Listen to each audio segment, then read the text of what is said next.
Imagine, a spacecraft launched in 1977 is flying towards the edge of the solar system. 12 years of flight, billions of kilometers. Its mission is to provide answers.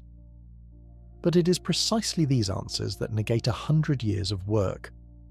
Planet X, the very one that generations of astronomers have been searching for, simply ceases to exist. But 20 years later, something new emerges from the ashes of that very mistake. A planet that no one was looking for. How is that possible? To understand this, we have to go back to the year 1906, to an observatory on a hill in Arizona, to a man who devoted his life to chasing a ghost. Percival Lowell was a strange man, a wealthy Boston aristocrat, a traveller, a writer, and an obsessive. He believed in canals on Mars. He believed that a dying civilization lived there, drawing water from the poles to the equator. Other astronomers looked through the same telescopes and saw only spots. Lowell saw engineering structures, but he had another obsession, quieter, deeper. Planet X. The story began even before Lowell.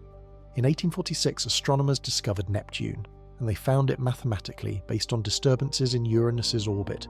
It was a triumph, proof that Newton's laws work even at the edge of the known universe. But joy quickly turned to anxiety. Even taking Neptune into account, something didn't add up. Uranus wasn't moving quite as the formulas predicted, sometimes a little faster, sometimes a little slower, as if someone invisible were pulling on its sleeve. The conclusion seemed obvious. There, beyond Neptune, another planet was hiding, massive, dark, elusive. Lowell accepted this challenge in 1906. He built an observatory in Flagstaff, Arizona, on a hill he named Mars Hill. He hired a team of calculators. In those days, computers were people, those who spent hours adding and multiplying numbers by hand. They were led by a woman named Elizabeth Williams. They calculated. Lowell photographed the sky. He compared the photographs. He looked for a point that would shift between frames, year after year. Nothing. In 1915, his camera captured Pluto twice, a faint dot at the edge of the image.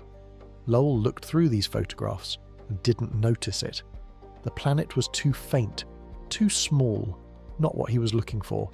On the 12th of November, 1916, Percival Lowell died of a stroke. He was 61 years old. He never found his Planet X, but the story did not end there. Lowell's widow initiated a legal battle over the inheritance. The observatory was nearly bankrupt. The search was suspended for 11 years. And then, in 1929, a young man from Kansas arrived on a hill in Flagstaff. He was 23 years old. He had no university education, only a homemade telescope and drawings of Mars and Jupiter, which he sent to the observatory. His name was Clyde Tombaugh. On the 18th of February, 1930, Tombaugh found what Lowell had been looking for, a dot that was moving, a new planet. It was named Pluto after the god of the underworld. The first two letters, P and L, were the initials of Percival Lowell, a symbol of gratitude to a man who died before seeing his triumph. The world rejoiced. Newspapers screamed about the ninth planet. An 11-year-old girl from Oxford named Venice Burney suggested the name, and it spread around the planet. But there was a problem. Pluto turned out to be tiny. Every year, estimates of its mass fell. At first, it was thought to be the size of Earth, then Mars, then even smaller. In 1978, astronomer James Christie discovered Pluto's moon, Charon. This made it possible to calculate its mass accurately, and the figures turned out to be staggering. Pluto weighed 500 times less than Earth. It could not influence Uranus's orbit. Physically, it was impossible. Its gravity was too weak. Tomb found the planet, but not the right planet, not Planet X. The mystery remained. Something out there, at the edge of the solar system, still didn't add up, and astronomers continued to search. Meanwhile, in 1977, 2 spacecraft were launched from Cape Canaveral. They were named Voyagers, and they flew to where the answer was supposed to be hidden. On the 20th of August 1977, a Titan rocket lifted off from Cape Canaveral. On board was an 800-kilogram spacecraft, Voyager 2. 2 weeks later, its twin, Voyager 1, was launched. But it was Voyager 2 that was to accomplish what no man-made object had ever done before: fly past all 4 gas giants: Jupiter, Saturn, Uranus, Neptune. This was made possible by a rare alignment of the planets, something that happens once every 175 years. NASA engineers called the mission the Grand Tour. Each planet was supposed to catch the spacecraft with its gravity and fling it further, like a stone from a slingshot. Jupiter, 1979, Saturn, 1981, Uranus, 1986, and finally Neptune. By August 1989, Voyager 2 had travelled 4.5 billion kilometres, 12 years in the void. Its signal took more than 4 hours to reach Earth, radio waves travelling at the speed of light, and still 4 hours. At this distance, the spacecraft received 900 times less sunlight than Earth. The cameras had to be kept open longer to collect enough photons, but at the same time, the spacecraft itself was moving and the images were blurred. The engineers devised a complex manoeuvre. While the shutter was open, Voyager slowly turned, compensating for its own movement. It was like taking a photograph from a train window, smoothly following the object with the camera. All this for one flight, one chance. There won't be a second one. On the 25th of August, 1989, at 4 o'clock in the morning, Greenwich Mean Time, Voyager 2 passed 4,950 kilometres above Neptune's North Pole, closer than to any other body during the entire journey. 5 hours later, it flew past Triton, Neptune's largest moon, and discovered geysers there. Nitrogen fountains shooting 8 kilometres into the air. Life? No. But active geology on a world where temperatures dropped to minus 235 degrees Celsius.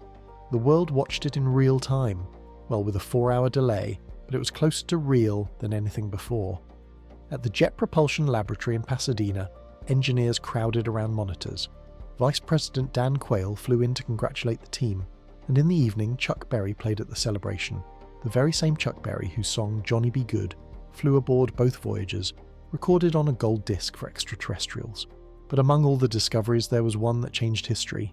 Not a photograph, not a geyser, a number, the mass of Neptune. To understand what happened, you need to understand how gravity works on such scales. When a spacecraft flies past a planet, it doesn't just take pictures, it falls, literally. The planet's gravity captures it, accelerates it, and changes its trajectory. And how exactly this trajectory changes depends on the mass of the planet. Engineers on Earth tracked Voyager 2's radio signal with millimetre-per-second precision. They knew where it was. They knew where it was going. And from the way Neptune bent its path, they could calculate the planet's mass more accurately than ever before. The result was unexpected. Neptune weighed a full 0.5% less than previously thought. 0.5%. Sounds like a statistical error, a rounding error, dust on the scales. But it wasn't dust, it was the mass of Mars. For 100 years, astronomers tried to explain the oddities in Uranus's orbit. For 100 years, they assumed that somewhere out there, beyond Neptune, there was a massive body, Planet X, pulling Uranus sideways. But all their calculations were based on one assumption, that Neptune's mass was known with certainty. It was not known for certain. When, in 1993, astronomer Miles Standish recalculated the orbits of Uranus and Neptune using new data from Voyager 2, the anomalies disappeared. They simply vanished. Uranus was moving exactly as it should in a system with 8 planets, not 9. 8. The century-old mystery turned out to be a measurement error. Percival Lowell was searching for a planet that did not exist. He was chasing a phantom created by inaccurate scales. Toom found Pluto, but Pluto was just an icy dwarf that happened to be in the frame. It had nothing to do with the mystery, and there was no mystery at all. In 1993, Planet X was officially declared dead. Not unfound. Dead. The scientific community accepted the verdict. There was nothing left to search for. It was a strange moment in the history of astronomy, a century of work, and the conclusion: we were wrong from the very beginning. Not in our calculations, not in our search methods, in the very formulation of the problem. Voyager 2 did not find Planet X. It proved that there was no need to look for it. A machine designed for discovery made the most unexpected discovery. Sometimes the answer is no answer. It seemed that the story was over, but it was only just beginning. 10 years of silence. Astronomers switched their attention to other tasks. The Kuiper Belt, a ring of icy bodies beyond Neptune's orbit, was slowly revealing its secrets. In 1992, the first object beyond Pluto was discovered, then a second, a third. By the early 2000s, there were hundreds of them.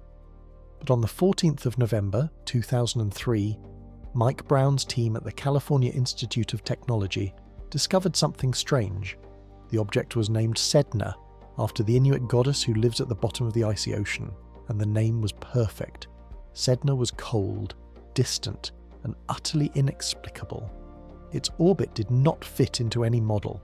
Imagine, Sedna approaches the Sun at 76 astronomical units. That is 2.5 times farther than Neptune, and then it moves away to 937 astronomical units, almost 1,000 times the distance from Earth to the Sun. One revolution around the star takes her about 11,400 years. When Sedna was last at this point in her orbit, humans had not yet invented writing. But the main mystery was not the size of the orbit, it was its shape. Sedna never comes close to Neptune. Never. Its perihelion, the point closest to the Sun, is too far away. Neptune could not have thrown it into such an orbit. The gas giant's gravity simply does not reach that far. Then what? Mike Brown, the same guy who would later kill Pluto by getting it reclassified as a dwarf planet, called Sedna the most important trans-Neptunian object ever found. Not because it's big, but because its existence demanded an explanation. And then they found another such object, and then another. By 2014, astronomers Chadwick Truschillo and Scott Shepard had discovered something disturbing. The orbits of these distant bodies were aligned. They were not scattered randomly across the sky, as one might expect. They were grouped together, their perihelia pointed in roughly the same direction. Their orbital planes were tilted in a similar manner. The probability that this was a coincidence was 0.007%. Something was lining them up. Something massive. Something invisible. In 2016, Konstantin Batygin and Mike Brown published an article that turned everything upside down. They named it Planet 9, not X. That number was already taken by history. 9 specifically. According to their calculations, somewhere out there at a distance of between 300 and 700 astronomical units lies a planet with a mass 5 to 10 times that of Earth. Not a gas giant, not an ice dwarf. Something in between, a so-called super-Earth or mini-Neptune. Its year lasts from 10 to 20,000 Earth years. It is so distant that it receives less light from the Sun than we receive from the full moon. Dim, cold, almost invisible. But gravity knows no distance. Over billions of years, this planet, if it exists, has slowly and patiently shaped the orbits of distant icy bodies. Like a shepherd leading his flock, an invisible hand leaving its mark on the geometry of space. And here, the story comes full circle. Percival Lowell was searching for a planet that would explain the oddities in Uranus's orbit. He was mistaken. There were no oddities. There was an error in Neptune's mass. But the idea itself, that a distant, invisible planet could reveal itself through its gravitational influence on other bodies, turned out to be correct. Just not where Lowell was looking, and not in the way he thought. Voyager 2 killed Planet X, but it cleared the way for Planet 9. Because while astronomers were searching for a non-existent planet in the wrong place, they weren't looking where they should have been. The death of one hypothesis made room for another, a stranger one, a more distant one, a more exciting one. The mistake that lasted 100 years turned out to be necessary. Without it, we would not have searched. Without searching, we would not have found Sedna. Without Sedna, the hypothesis about Planet 9 would not have been born. Science moves forward not only through discoveries, sometimes through closures, dead ends that force you to turn around and see a road you hadn't noticed before. Right now, as you listen to these words, somewhere in Chile a telescope is working. The Vera Rubin Observatory, an 8-meter mirror, the largest digital camera in the world, 3.2 gigapixels. Every night it photographs the entire southern sky, again and again, comparing images, searching for a point that has shifted, just as Clyde Tombaugh did it by hand in 1930. Astronomers say that the probability of Rubin finding Planet 9 in the next few years, if it exists, is between 70 and 80%. It's not a guarantee, but it's a chance. While we wait, Voyager 2 continues to fly. It left the solar system long ago. In 2018, it crossed the heliopause, the boundary beyond which the solar wind gives way to interstellar space. Now it floats in the space between the stars, the first human-made object to travel so far.